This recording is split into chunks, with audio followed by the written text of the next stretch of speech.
Si Marco naglabas ng saloobin sa malapit na kaibigan na si Clifford tungkol sa pagbanggit sa kanya ni Caprice sa harapang nominasyon. Nagulat ako dun, bro. Parang di ko in-expect kasi parang feeling ko nga I was one of the people na nakikita yung mga ginagawa niya. Yeah.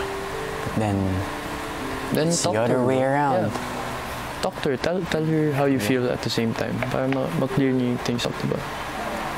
Like, ikaw, yan yung nararamdaman mo. Siya yan yung nararamdaman niya. Yeah. So, isa pa naman siya sa pinaka-ano ko dito sa bahay. Parang positivity talaga siya eh. Parang she has this aura na sobrang calm. Yeah. And it's fine. It won't change anything, pare. Yeah. It really won't. Hindi ko lang talaga in-expect na. Siyempre, since yun po yung nakita niya, baka yun naman po talaga yung naiparamdam ko sa kanya. Wala naman ho ako sa katayuan niya para makapagsabi ng kung sino talaga ako sa kanya. Kaya tinatanggap ko na baka naging ganun, kuya, at gagawin ko na lang ho yung mas better. Gagawin ko na lang ho na mag-improve. Yeah, bro. Nominated. Nominated ako, boy. Bro, you got this, bro. Yeah, bruv. I hope so. In the end, you know yourself the best. You know kung anong pinagagawa mo dito. So let the people decide, bro. Kasi kaya mo namang gawin yan anytime. Alam naman ng lahat na andyan ka para sa kanilang lahat. Grabe, pare. Yan talaga yung na-admire ko sa'yo. Like,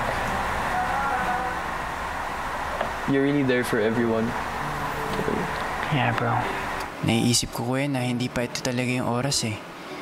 Marami pa ho akong pwedeng maipakita, kuya. Marami pa po akong gustong patunayan sa kabila ng buong pagkabata ko.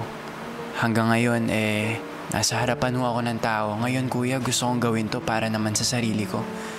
At para sa mga taong naniniwala sa akin. That's what I'm gonna keep on doing for the next days. Because but choose you yourself would never, first, bro. yeah, bro. Choose yourself first, all the time. I'm gonna make the most out of.